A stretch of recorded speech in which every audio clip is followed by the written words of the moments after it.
छीटा जवानी के उड़े दहो, मनवा से मनवा के जुड़े दहो। छीटा जवानी के उड़े दहो, मनवा से मनवा के जुड़े दहो। आज सुते दरिया तान की तान की तान की टूट जाए राजा जी, टूट जाए राजा जी पलंग सागवान के, टूट जाए राजा जी पलंग सागवान के।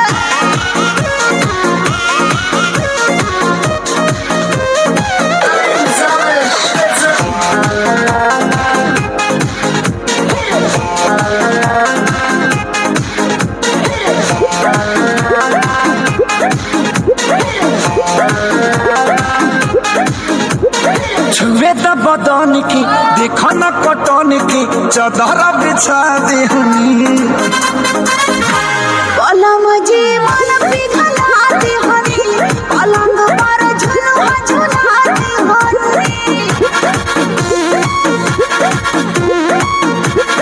छुए त बदन की देखो न कटन की चादर बिछा देहनी। पलंग जी मन पिघलाती हनी, पलंग पर झुलुआ झुलाती हनी। परियार बात बेडिया फान के फान के फान के टूट जाए राजा जी, टूट जाए राजा जी पलंग सागवान के, टूट जाए राजा जी पलंग सागवान के।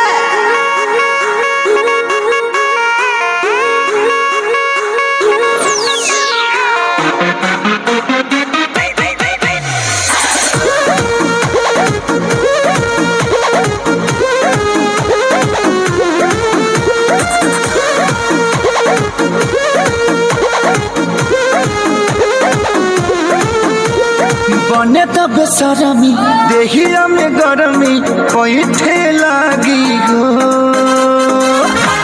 कमरिया ऐठे लागी हो, नस नस बैठे लागी हो। बने त बेसरमी देहिया में गरमी पैठे लागी हो।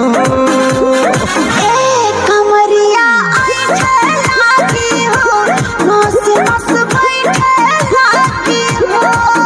तू बहाना न बनाव सब जान की जान की जान की। टूट जाए राजा जी, टूट जाए